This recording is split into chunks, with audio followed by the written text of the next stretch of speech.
Hi guys, I am on with Stacey Meadwell today, a property content writer, editor. She does some coaching, she does a little bit of everything. But hi guys, I'm Heidi from Talk to Heidi, a 25 plus year business owner and visibility coach. And I'm here to talk with Stacey today about her experiences with how small changes have led to big results with her. So Stacey, can we have a small introduction to a little more what you do? Because I know you're a theater aficionado as well. Yes, I am. I'm a bit of a theatre fan. That's just a little hobby that I have on the side. But I've had a theatre blog for coming up for 11 years now. But that's just a little something that I do on the side, just for interest rather than for business. But in terms of business, I have had my own business for coming up for 3 years now.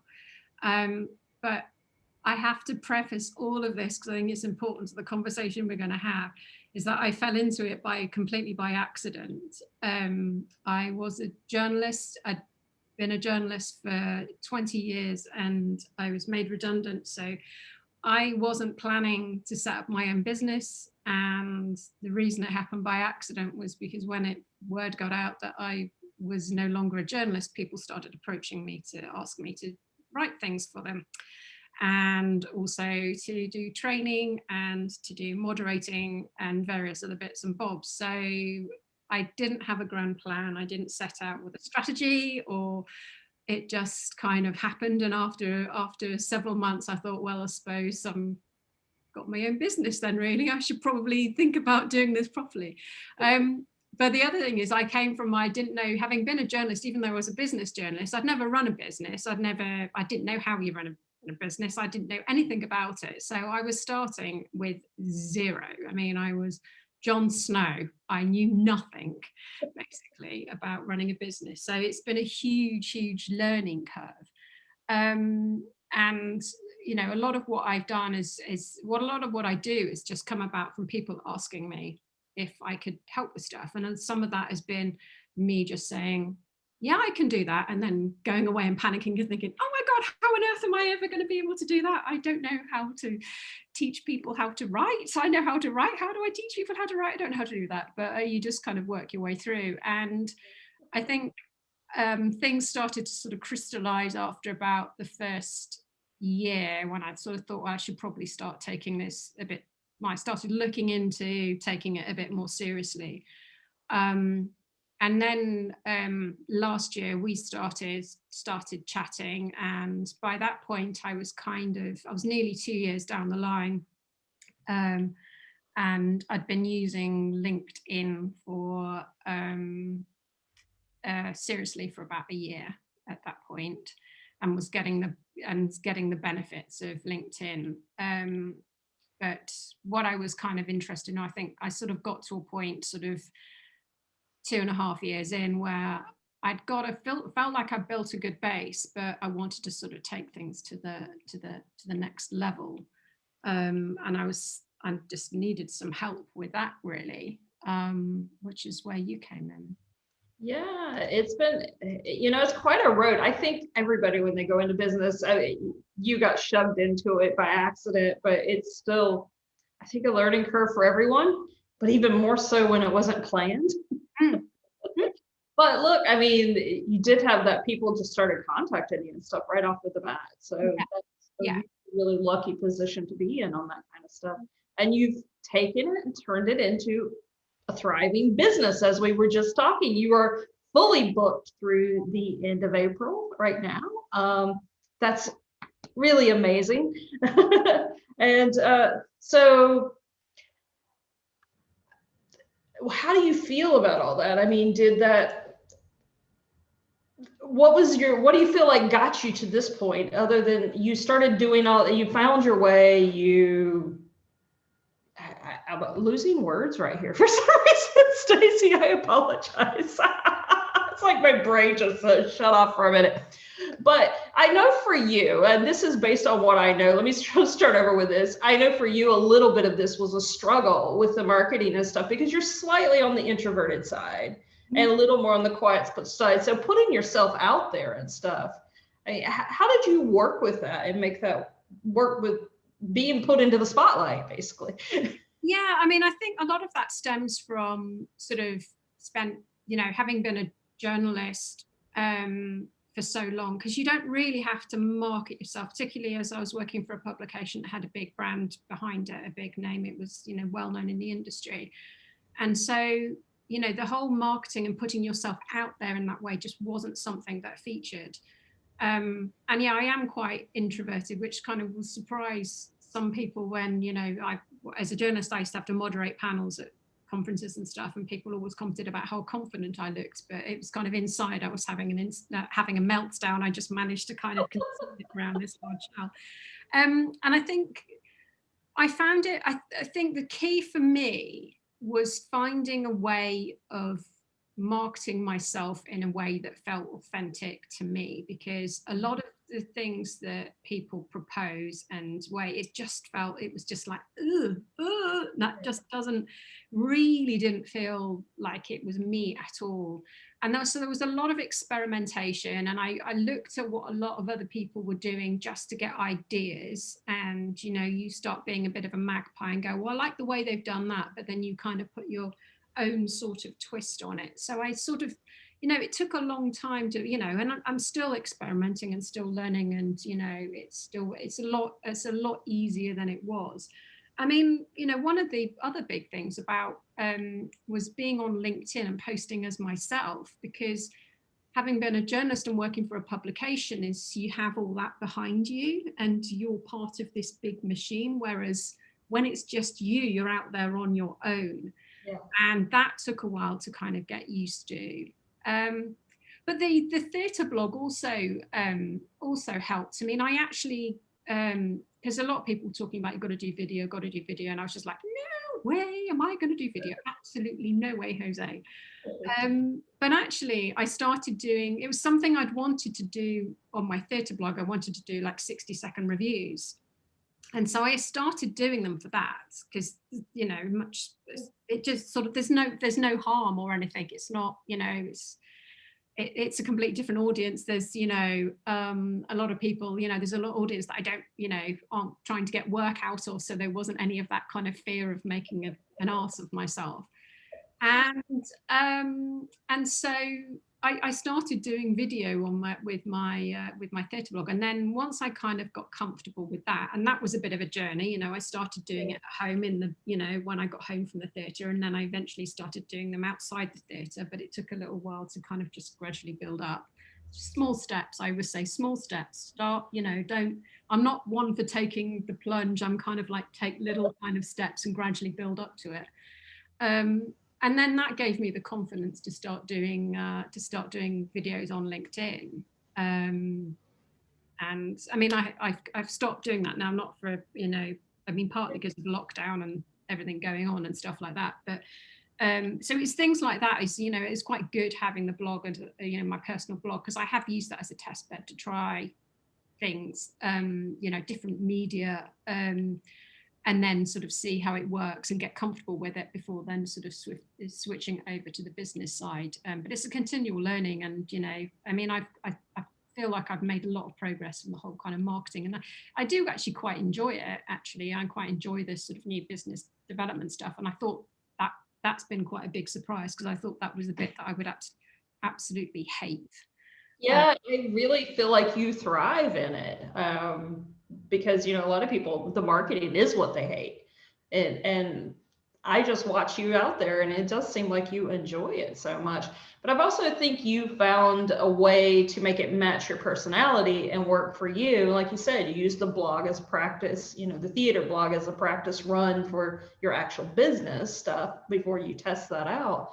But I love that you've been able, the whole point of this conversation was how small steps can make big results. And you've done that, just that baby step at a time until you've gotten there and making it work for your personality, which I think is so huge. It is. And it takes, it takes a while to get comfortable with being yourself. I mean, again, having come from a corporate environment, and you're sort of, there's almost this, this expectation, or you just get used to behaving in a certain way, and suddenly all that's stripped away, and it's kind of like, well, who am I now?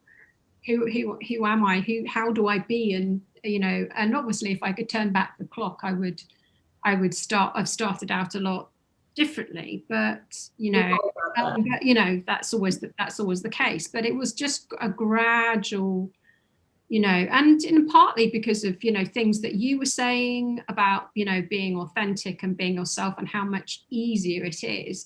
But it was kind of I had to sort of do it gradually and sort of gradually build up the confidence doing it. That's just the way I like to do it, is just do it little by little, and then eventually you realize you've got to the point without sort of, it doesn't feel like it's been a particularly painful journey to kind of get there. You get to the point you're booked 6 weeks to 2 months out because you've worked hard on building that foundation around what works for you. And that's such a huge thing, and realizing that. And you're right. I think too, also when you're putting yourself out there as you, that you have to build up trust in your network and your audience, that's okay, because we're not really taught to do that. We're taught to do whatever status quo is, society says is okay, and that's not always who we are. So when you start putting yourself out there as you're kind of almost naked for a bit. You're vulnerable, and you you have to. I'm with you. Easing into it's a lot easier. I mean, I tend to be one who dives in most of the time. So rather than, just because I don't know, I kind of rip the Band-Aid off for me. I just get it over with.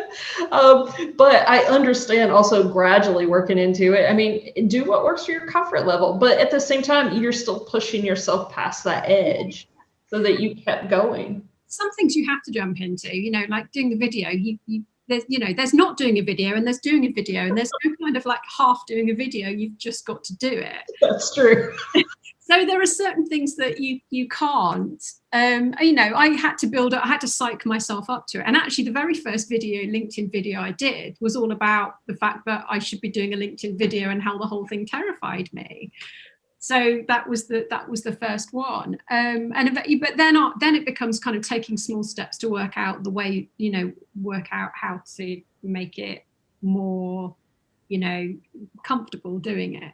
Mm-hmm. And the next thing that I'm looking to doing, and I'm doing some training, is to do a podcast. And again, there will have to be a first podcast. I will have to do a podcast. Really? Have to be a first one. There's no half podcast. I've got to kind of jump in and do it. So, but it's interesting because the irony is that one of the things I talk to a lot of my clients about, and one of the things I talk about, I get asked a lot about in my training, is how to make content stand out. Yeah. And one of the key ways of doing that, I think the B2B sector is particularly bad at it, and those that do it really do stand out, is actually being different and being authentic to the brand, your business brand, and not writing in a way that is how everybody else is writing, because that's the kind of perceived professional way of doing it. And actually, you look at those B2B businesses, particularly in the property sector, that are actually stepping out of that, the kind of the perceived normal way of doing things, and they're kind of head and shoulders, because they're doing something, they're not doing it the same way that everybody else is. And it's like, nobody wrote a rule book saying this is how you have to write B2B copy. But it seems that way when it comes to all corporate clients, that this is it. This is how you dress. This is how you talk. This is how you write your content. But I do love, that's one thing I think you and I really connect on too with our writing and everything, is humanizing it. And that's what you're helping do your clients and your own business and everything about that, which I think is so freaking important today.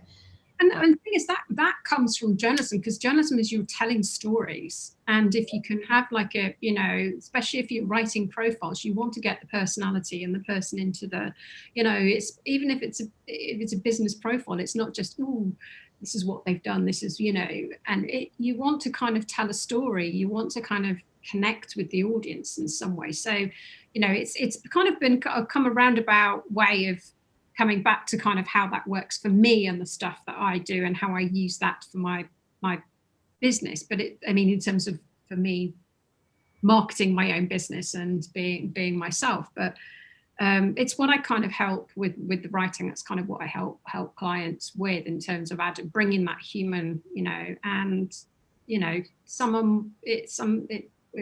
more amenable than others, and some it works better than others, and it just depends.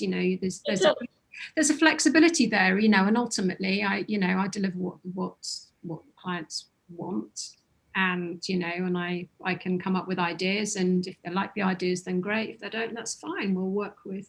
It's the way it works, right? In this business. That's part of the fun, because every company has their own voice, and every company has their own kind of particular ideas and stuff. So it's about being adaptable. Yeah, and speaking of, you talking about your clients there, I think that's one of the big things. Well, we worked on a couple of things with the Boomerang Your Business program with you, and one of them was about your ideal client, because you were struggling with basically feeling like you were shoving yourself into this box of, yes, I can only do this. And we were able to relieve that stress, because I remember that conversation that we had. It was just like this massive relief. Your shoulders, just the weight fell off and everything about, I don't have to do it like this. That was a key moment. That was a key moment for me, because I'd done some other business training, and it had been, so I'd done the whole coming up with your ideal client exercise before, and I hated it. And I hated it because I just couldn't. For me, it was just like, why does it matter if they're a vegetarian and they like red cars, and and they play the guitar? Why does it matter? That doesn't have any bearing on what you do. Yeah, on what I do, and ultimately I like working with different people, and the nature of my business is that I might work directly for a very small business where they don't have a marketing team, or I might work with an agency or a freelance PR or marketing person, or I might work for a big in-house marketing team, and they're all different, and I wouldn't want it any other way, because I like working with different people, so I found that. So were you saying that it doesn't, that it doesn't, I know the sort of, I always have a feeling in my water about whether it's going to be a right fit, and that to me, you can't put that down on paper, really. That doesn't come down to kind of, whether they drive a car or whether they ride a bike. It doesn't, that's not. For you, that definitely doesn't matter. I mean, the only point for you is solving the pain point of what your writing does for your clients, which is what you needed to know about your ideal client. It didn't matter if they were 40 years old or 18, or like you said, a vegetarian, or drove a red car. It didn't matter. All you needed to know was the pain point to speak. And I think that's what's the most important thing about an ideal client anyway. Those details can be important to the right people. I mean, somebody who's targeting vegetarians, yes, would want to know that. Or somebody who sells cars or only sells red cars if you're that niche. But I think that's the big thing on ideal client profile worksheets and things, and is that people, I know, because I've done a bunch of them too, and I always hated it, which is why I redid mine to, yes, there's suggestions there for all these details, but you leave out what doesn't work for you. And that's, I think, the most freeing thing for both you and me on that, is that permission to just let it go and just do what parts are important to us. And that, and that's one of the things that I love about, about your approach, is that it's not a one size fits all. And I found that very frustrating with a lot of business coaches, that it's all like, right, it's my way or the byway, and you've got to do it this way. And if you're not doing it this way, then you're, and you fail, then it's your fault for not doing it this way. And I've kind of just got fed up with that, because, coming back to what we were talking about, being authentic, I think, you have to find what works for you and for your business, and everybody is different, and everybody's business is different, and different things work for different people. And it's about learning, I mean, yes, when you're first starting out, you need a good level of basic, and there's probably stuff that kind of, the basic stuff is applicable to a lot of businesses. But beyond that, it's there isn't a one size fits all, and it's just learning what works, and being able to experiment, or just kind of be comfortable enough that you can work out how something is going to work for you, or what might work for you and what won't work for you, or what you feel comfortable doing. Because if you don't feel comfortable doing, I mean, I'm if I don't feel comfortable doing something, I ain't gonna do it. I'm that stubborn. It's just, I'm aware of that. you do something, I'm not going to do it, and nothing you say is going to make me do it. So, it's no matter how much controlling, it's just not going to happen. I'm the same way. I'm completely the same way. So I need to find out a way of making myself comfortable, or finding out a way of getting to that point in a way that is comfortable to me and that I feel comfortable doing, because otherwise it isn't going to happen. Yeah, and that's a big thing for me with the coaching side. And I don't like one size fits all things, because you're different, your business is different, and I know that. And that's the reason I set this program up this way, is to make sure that everybody got a strategy that worked for them. Like you said, the basic framework remains the same. You're still going to create some type of content. You're going to show up consistently somewhere to get visible and seen and all that kind of stuff. But then the rest of it has to work for you. And it doesn't. And as a coach, I also, as you know, do a little extra pushing, because that's what I'm supposed to do. But still, there is a line, and I recognize it in most of my clients. Occasionally I cross it. I'm human. You try not to, but I know with you that we've definitely worked hard on this stuff, because your pricing structure was one of the things we worked on hard as well.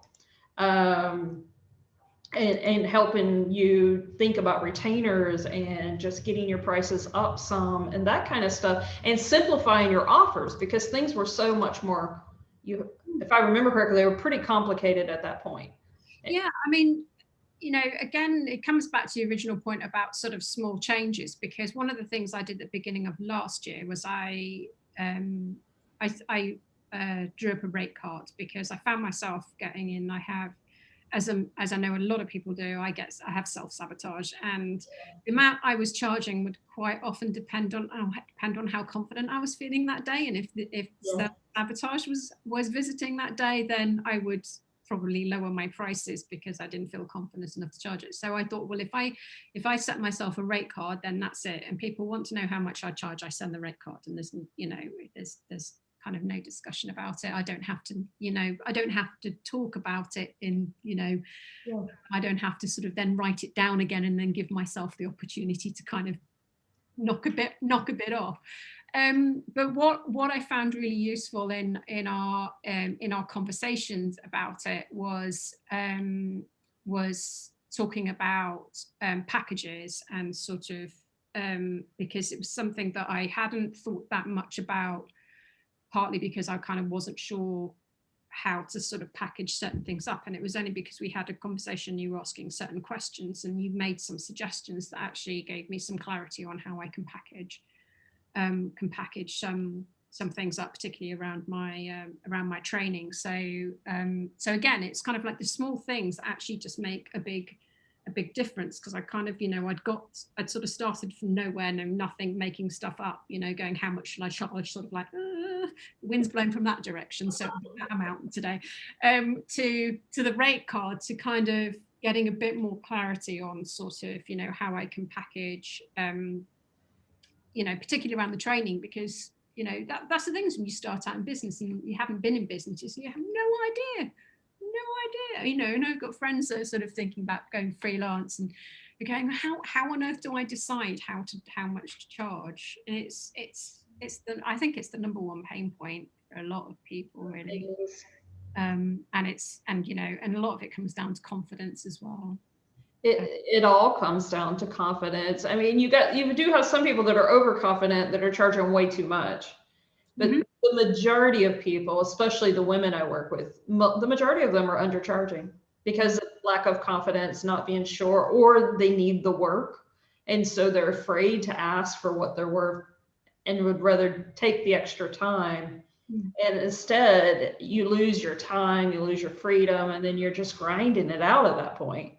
Whereas part of my plan and my goals is to make it where you're comfortable enough to and confident enough to charge what you're worth, get those rates, stay booked, and that you get freedom and time back. Because the grind, as much as the hustle and the grind is celebrated, it's not worth it. No, it's not.